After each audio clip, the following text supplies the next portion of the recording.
JNU में किसके खिलाफ नारा लिखा जा रहा है? ब्राह्मणों के खिलाफ। यानी कि यह ब्राह्मणों की खुद की साजिश है, जो ब्राह्मण विरोध का ढोंग किया जा रहा है और यह दिखाने का कोशिश किया जा रहा है कि देश में एक ब्राह्मण विरोधी माहौल खराब। ब्राह्मण इसलिए टारगेट किया जाता है क्योंकि ये गांधी का समाजवाद आता कहाँ से है, ये पढ़ने वाले लोग जानते हैं, फेसबुकिया और व्हाट्सएपिया लोग नहीं जानते हैं। तो मैं समाजवादी हूँ, खुले दिल से कह रहा हूँ, और मैं कन्हैया कुमार को एक दम भी मानता हूँ, एक ढोंगी मानता हूँ। जो समाज ब्राह्मण छोरों का विमर्श शुरू करने वाले लोग कौन हैं? खुद ब्राह्मण हैं। आप ये बताइए कि ब्राह्मण भारत छोड़ दे, बनिया भारत छोड़ दे, भारत में कौन रहेगा? नहीं, कौन रहेगा आप बताइए।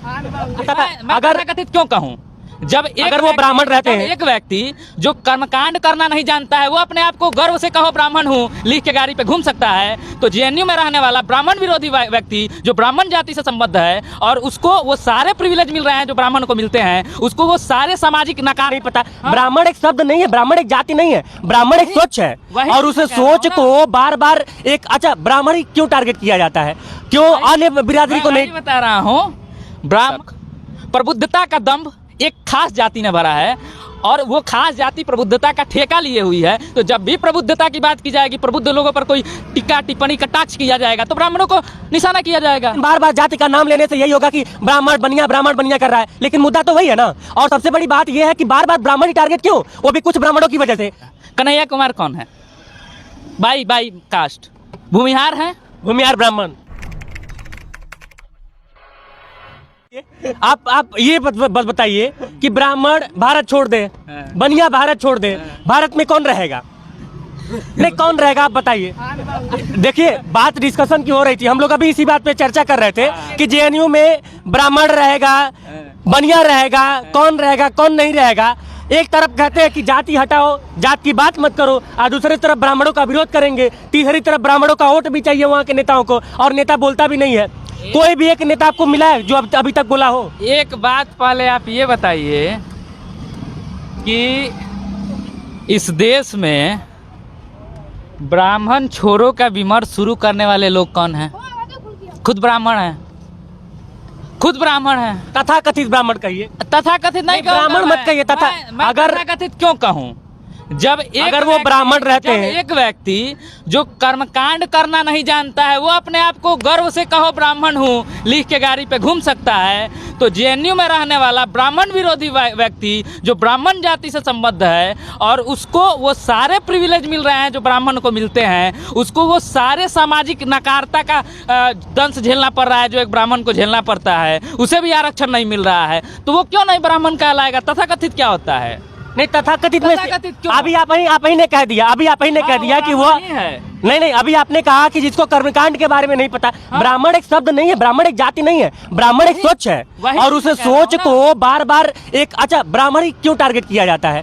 क्यों अन्य बिरादरी को नहीं? बता रहा हूँ, ब्राह्मण इसलिए टारगेट किया जाता है क्योंकि ब्राह्मण जो है वो समाज का सबसे प्रबुद्ध हिस्सा है, ठीक है, और किसी भी समाज के विकास में, निर्माण में और उसकी गति में, उसकी दिशा में, उसके विकास की जो दिशा है, उसके सभ्यता की जो दिशा है, उसमें उसके प्रबुद्ध जनों का हाथ रहता है। और इस देश में एक लंबे समय तक प्रबुद्धता का दंभ एक खास जाति ने भरा है और वो खास जाति प्रबुद्धता का ठेका लिए हुई है। तो जब भी प्रबुद्धता की बात की जाएगी, प्रबुद्ध लोगों पर कोई टीका टिप्पणी कटाक्ष किया जाएगा तो ब्राह्मणों को निशाना किया जाएगा।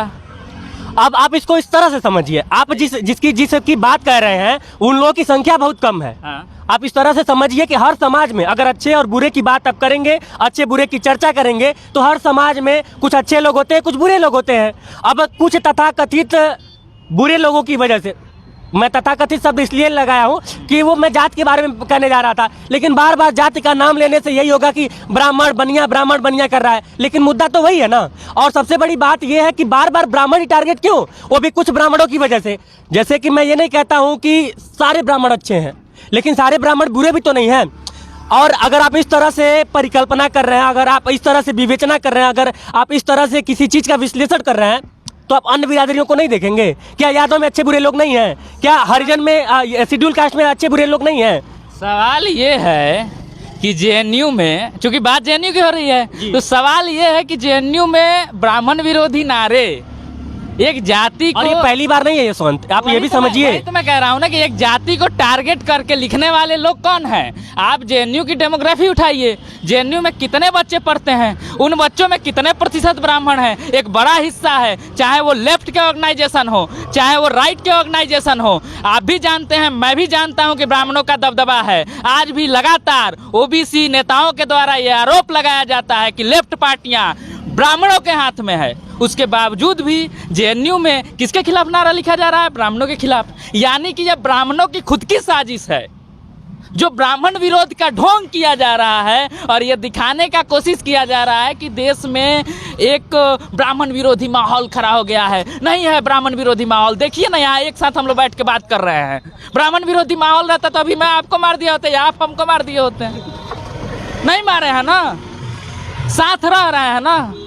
मैं अभी एक मित्र है हमारे, जाति से ब्राह्मण अच्छा है। यशवंत, आपको क्या लगता है फायदा किसको हो रहा है? इससे फायदा हो रहा है शासक जातियों को और शासकों को। इससे उन लोगों को फायदा हो रहा है जो फायदा ले। यही बात मैं समझाना चाह रहा था। और जब हम लोग की बहस शुरू हुई, जब कैमरा ऑन हुआ, उससे पहले जो बातचीत चल रही थी और जब आपने थोड़ा बहुत, शायद हो सकता है कि हम लोग का जो हॉट टॉक सुना। सवाल एक जवाब दीजिए मेरे सवाल का। कन्हैया कुमार कौन है? बाई कास्ट भूमिहार है, भूमिहार ब्राह्मण, भूमिहार ब्राह्मण। हाँ, भूमिहार भूमिहार कहेंगे अधूरा रहेगा। हाँ। भूमिहार ब्राह्मण हाँ, कहेंगे, मतलब क्योंकि बात उसी पे हो रही है। हाँ, गाड़ी पे भूमिहार ब्राह्मण ही लिखा जा रहा है आजकल। और आजकल लिखा जा रहा है, बात लिखने और न लिखने की नहीं है। भूमिहार ब्राह्मण का हिस्सा है, भूमिहार ब्राह्मण ही होते हैं। आप एक चीज देखिए, बंगाल में आपने देखा ब्राह्मण विरोधी आवाज उठती है, इस तरह से नहीं उठती है। कॉलेजों में उठती है, वो अलग तरीके से उठती है। वहाँ सबसे ज्यादा ब्राह्मण विरोध कहाँ चल रहा है? उत्तर भारत में चल रहा है, खासकर हिंदी पट्टी में। और हिंदी पट्टी में भी कहाँ? यूपी और बिहार में। ठीक, आप एक चीज देखिए, 3 नेताओं पर आरोप लगता है जेएनयू में जो कांड हुआ था वो नारेबाजी का, उसमें 3 लोगों पर। किस पे? एक कोई भट्टाचार्य थे, एक कन्हैया कुमार थे। स्थिति देखिए कि मैं नाम भी भूल गया हूँ, जो भट्टाचार्य थे। कन्हैया कुमार के आगे इस चीज को समझना होगा लोगों को कि कन्हैया कुमार को फेमस किसने कराया? उसी आंदोलन ने। उस आंदोलन ने नहीं फेमस कराया, ये कुछ खास लोगों ने फेमस कराया। नहीं, लेकिन जो ये आवाज तो वही से ना चाहते हैं, जो ये चाहते हैं कि कुछ खास जातियों के चेहरे रहें और कुछ खास लोग का खास तरीके से विरोध हो, ताकि वो खास भी पब्लिसिटी पाए। और ये आम तो पब्लिसिटी पा के खास बन ही गया है। कांग्रेस से उसको कितना समर्थन करते हैं आप दिल से कितना समर्थन करते हैं कन्हैया कुमार का? मैं कन्हैया कुमार जैसे दम्भियों का समर्थन नहीं करता। क्यों? क्या नहीं? अगर वो मैं मार्क्सवादी नहीं हूँ, ठीक है, ये ऑन कैमरा बोल रहा हूँ।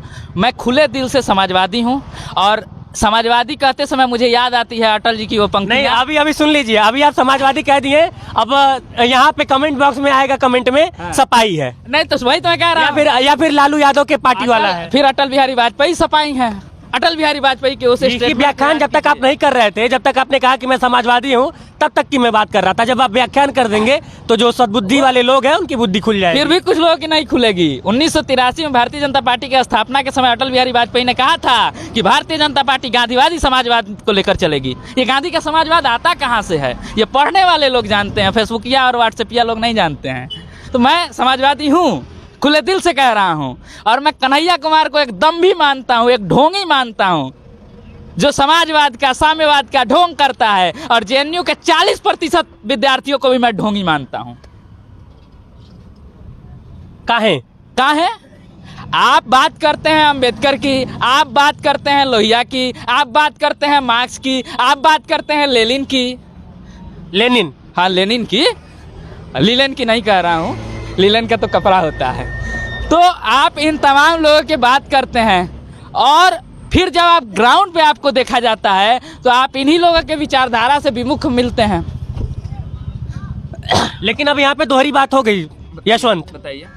2 चीजें हम लोग स्टार्ट हुआ था कि जेएनयू में ब्राह्मण विरोध, जेएनयू में बनियों का विरोध। हाँ। अभी मैंने आपसे पूछा तो आपने कहा कि उससे जो फायदा हो रहा है वो शासन सत्ता राजा को हो रहा है। हाँ। फिर आप कह रहे हैं कि मैं कन्हैया कुमार का विरोध करता हूँ। हाँ। और दोनों 2 ध्रुव पे हैं।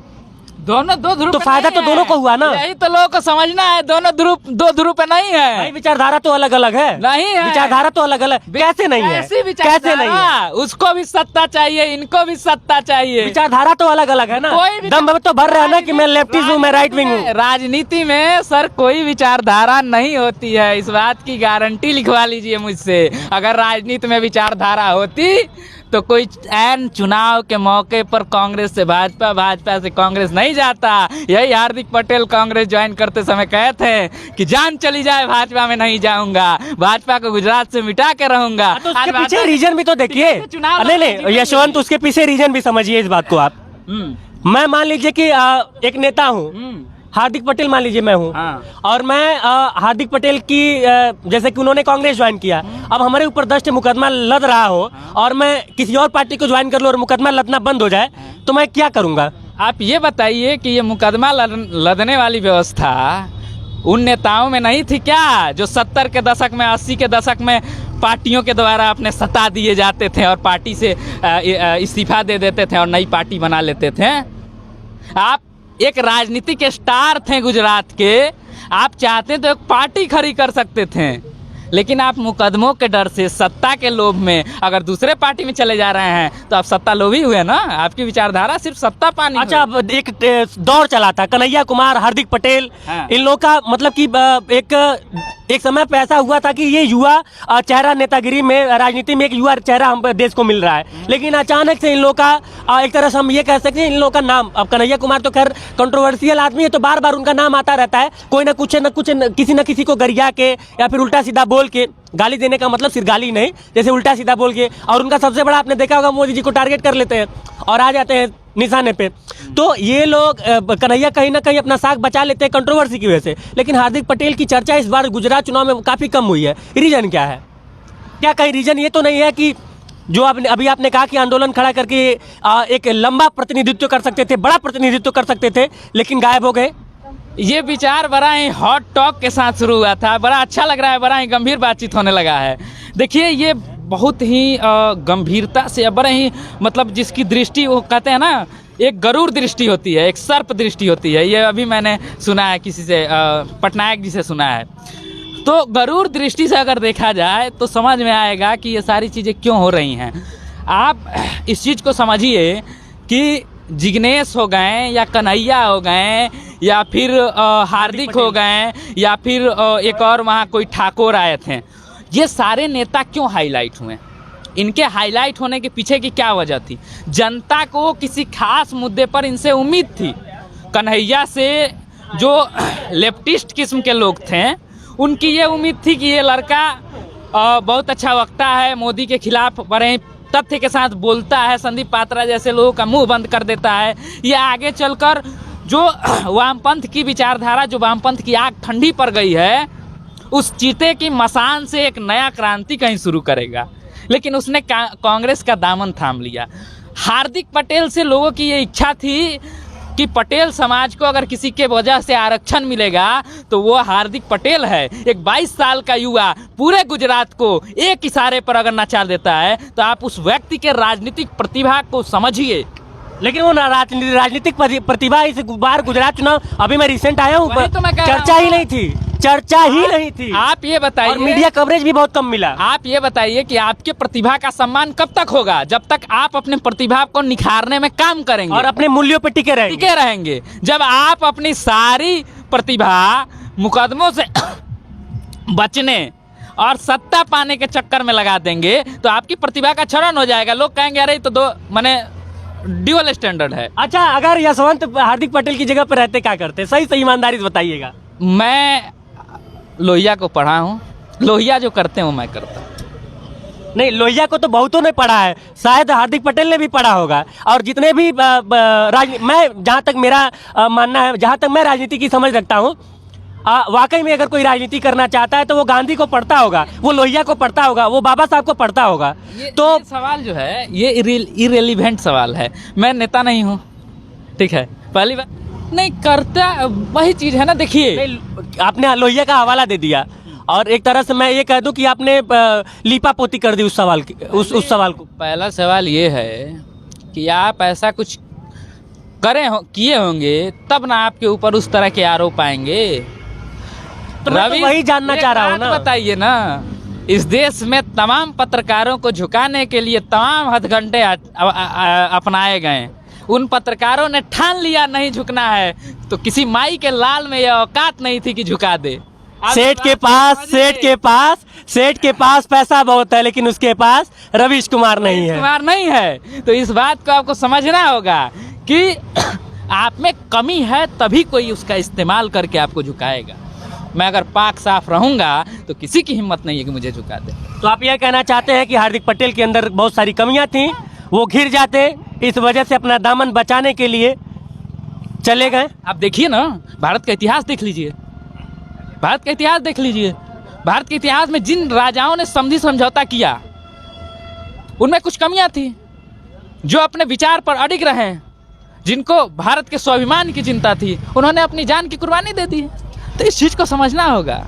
ये तब समझ में आएगा जो लोग समाजवादी संस्कृति को पढ़ेंगे। भारत की जो सभ्यता है वो एक समाजवादी सभ्यता है। इस चीज़ को समझना होगा लोगों को। चलिए, अब चूंकि हम लोग का बहस काफी लंबा हो गया, जल्दी में बात आया है। नहीं, मैं बस वही कहने जा रहा था, उसी पॉइंट पे आ रहा था। भाई साहब के समाजवादी का मतलब सपा बिल्कुल नहीं है। इनके समाजवादी होने का मतलब लोहिया है, लोहिया की विचारधारा है। इनके समाजवादी होने का मतलब गांधी जी की विचारधारा है। भारत का संविधान है, भारत का संविधान है। अच्छा, जल्दी से 3 प्रश्न पूछूंगा, 3 लाइन में जवाब देना है, वीडियो को क्लोज कर दिया जाएगा। यशवंत अगर कन्हैया कुमार होते तो क्या करते? यशवंत अगर कन्हैया कुमार उनकी जगह पे होते तो क्या करते? एक लाइन में। पहली बात, यशवंत कन्हैया कुमार नहीं होते। अगर उनकी जगह पे होते तो यशवंत कन्हैया कुमार नहीं होते। अगर उनकी जगह पे होते नहीं होते ना, उनकी जगह पे उन सर्कमस्टेंसेज में यशवंत रह ही नहीं पाएंगे, नहीं रहते हैं। अगर यशवंत हार्दिक पटेल की जगह पे होते क्या करते? नहीं होते हैं। अभी आपने वीडियो में कहा कि मैं लोहिया की विचारधारा को फॉलो करता हूं। वो आप कह रहे थे कि एक एज्यूम करो उस तरह की सिचुएशन आ जाए, आप उस सिचुएशन की बात कर रहे हैं। आप ये नहीं बोले थे कि अगर यशवंत अगर जिग्नेश मेवानी होते, तो इसका जवाब मैं दे सकता हूँ। यशवंत अगर जिग्नेश मेवानी होते तो जिग्नेश जो कर रहे हैं वो शायद सही है, वो अपने स्ट्रेटजी के हिसाब से कर रहे हैं, वो नहीं बदले। वो नहीं बदले हैं। कांग्रेस के साथ उनका समझौता जो है वो एक कॉमन मिनिमम प्रोग्राम जैसा है। हम आपके पार्टी में सदस्य बन के आ रहे हैं, आप हमारे विचारधारा में हस्तक्षेप नहीं करेंगे, मैं आपके संगठन में उस तरह का हस्तक्षेप नहीं करूंगा जो आपके संगठन को बर्बाद करेगा। तो ये चलिए, तो सब मिला जुला के जेएनयू के भीतर जो कुछ हुआ ब्राह्मणों को लेकर, बनिया समाज को लेकर, वो काफी गलत है, निंदनीय है।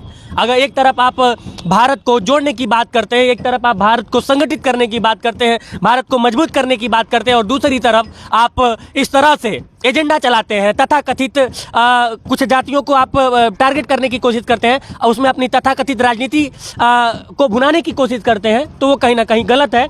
और ऐसे गलत का विरोध होता था, होता है, होता रहेगा समाजवादियों के द्वारा, गांधीवादी समाजवादियों के द्वारा और लोहियावादी समाजवादियों के द्वारा, अम्बेडकरवादियों के द्वारा। बाकी कमरे के उस पार से सहयोग कर रहे हैं, सहयोग नहीं कर रहे हैं, कंट्रोवर्सी करवा दी है। आयुष ठाकुर, मैं विकास गोस्वामी, और आप इनसाइड भारत टीवी देख रहे हैं। जय हिंद।